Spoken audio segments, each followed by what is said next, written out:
आप सभी को मेरा नमस्कार। मेरा नाम देविशा राज श्रीवास्तव है और मैं कविताएं और कहानियां लिखती हूँ। सच बताऊँ तो मैंने अभी हाल में ही लिखना शुरू किया है और ऐसा पहली बार हो रहा है कि मैं किसी के सामने आकर के अपनी कविताएं सुना रही हूँ और मेरी आवाज़ से भी लग रहा होगा, क्योंकि जाहिर सी बात है पहली बार नर्वसनेस तो होती है।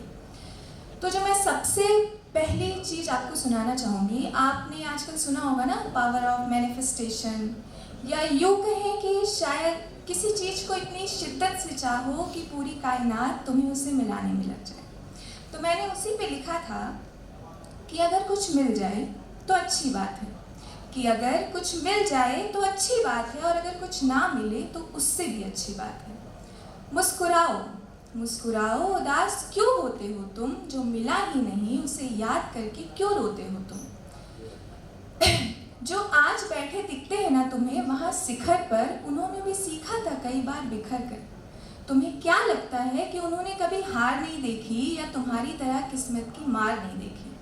वो भी टूटे थे, तुम्हारे पास तो अपने हैं, उनके तो अपने भी उनसे रूठे थे। इसीलिए अगर गिरोगे नहीं तो चल पाओगे कैसे, अगर लड़खड़ाए कभी नहीं तो उठ पाओगे कैसे। माना तुम्हें ये समय बहुत सताता है, माना तुम्हें ये समय बहुत सताता है, पर समय की खास बात ही यही होती है कि वो बीत जाता है, और यही सताने वाला समय ना तुम्हें जीवन जीने का तरीका सिखाता है। तो अगली कविता जो मैं आप लोगों को सुनाना चाहूँगी वो कविता नहीं है, वो एक सवाल है। सवाल शायद हर उस बेटी का जो पैदा तो होती है प्यार पाने के लिए, पर शायद खो जाती है अपने फ़र्ज़ निभाने के लिए। जो घर की इज्जत तो बन जाती है, पर शायद अपनी इज्जत कहीं खो बैठती है। तो उस पर मैंने लिखा था, अच्छा हमें लगता है ना कि जैसे जैसे आधुनिकता बढ़ती जा रही है वैसे वैसे वो जो डिफरेंसेस थे एक लड़की और लड़का के बीच में वो ख़त्म होते जा रहे हैं, पर अभी भी होता है। मैं जहाँ से बिलोंग करती हूँ वहाँ तो अक्सर होता है, तो होता ही है। तो मैंने लिखा था ना कि लोग कहते हैं कि लड़कियाँ जो होती हैं वो लक्ष्मी होती हैं, पर आजकल के ज़माने में हो क्या रहा है ये आपको भी पता है और मुझे भी पता है। तो मैंने लिखा था कि बेटी पैदा होते ही सबका चेहरा लटक जाता है, बेटी पैदा होते ही सबका चेहरा लटक जाता है, बेटा नहीं हुआ ये विचार मन में अटक जाता है। कोई कोख में तो कोई तिल तिल मारता है, हर बार इस धरती पर इंसानियत हारता है। क्यों नहीं समझते ये पाप है, क्या बेटी होना श्राप है। कीमती बेटियों की भी जान है, क्योंकि बेटी भी इंसान है, उनकी भी कोई पहचान है। जीवन भर सुनाते ताना कि इसको तो खाना भी नहीं आता बनाना, क्यों पढ़ा रहे हो, वैसे भी एक दिन ससुराल है जाना। क्या आता नहीं हम पे तरस, सदियों से हमारे आंसू रहे हैं बरस।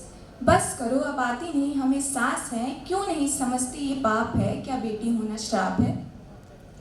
हमें सिखाया कि चुप तुम रहना, सिसक सिसक सब सहते रहना, बेटे को तो सिर पे चढ़ाया, प्यार से उनका मन भी बढ़ाया, बड़े प्यार से उन्हें पढ़ाया। तो फिर क्या है कोई दुश्मनी हमसे, पढ़ना चाह रहे हम भी तो कब से। किसी का शत्रु समाज तो किसी का स्वयं बाप है, क्यों नहीं समझते ये पाप है, क्या बेटी होना श्राप है।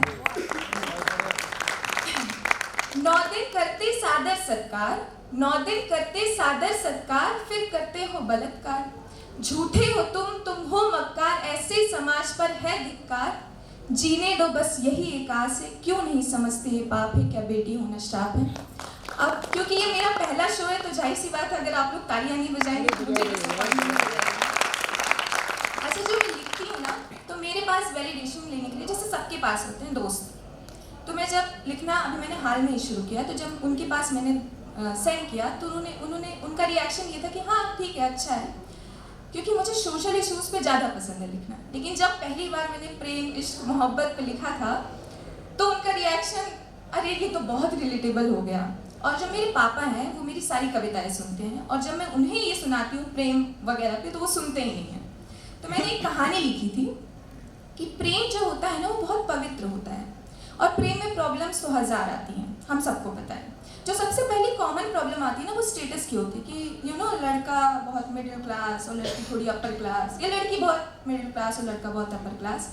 तो मैंने उस पर लिखा था कि एक मिडिल क्लास लड़का क्या कहना चाहेगा। तो एक कहानी है कि मैं आसमान सा शांत, तुम हलचल करती पंछी प्रिय। मेरा जीवन है आसान क्योंकि तुम हो इतनी अच्छी प्रिय। पर्वत सा मैं सत, तुम सरोवर सी सजल प्रिय, मैं बेसुरा सा राग हूँ, तुम गालिब की गजल प्रिय, मैं बंजर सा भू हूँ, तुम उस पे बरसती पानी प्रिय, मैं जहाँ का रंग हूँ, तुम वहाँ की रानी प्रिय, ऐसे में कैसे पूरी होगी अपनी कहानी प्रिय।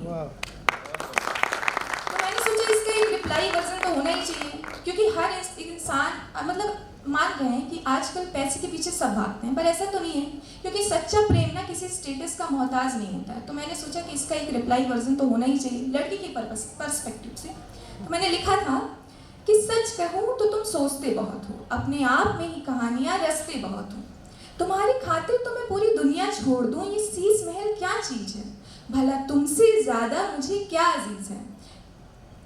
एक सेकेंड, मैं तुम्हारे साथ ये रिश्ता ना जीवन भर निभा लूंगी, तुम प्यार से अगर नमक रोटी भी खिलाओगे ना तो वो भी हंसते हंसते खा लूंगी। हाँ बस मैं बातें करूंगी, तुम सुनते रहना, मैं जब रूठूं तो तुम मनाते रहना, मेरे लिए कभी गुलाब कभी गजरा लाते रहना। प्यार ना तुमसे किया है, तुम्हारी छत से नहीं, इश्क तुम्हारी हरकतों से है, तुम्हारी बरकत से नहीं।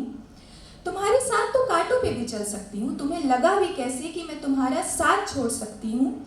इसीलिए अपनी कहानी नहीं अपना अफसाना बनेगा, जो इतिहास के पन्नों में प्यार से सजेगा। धन्यवाद आप सभी को।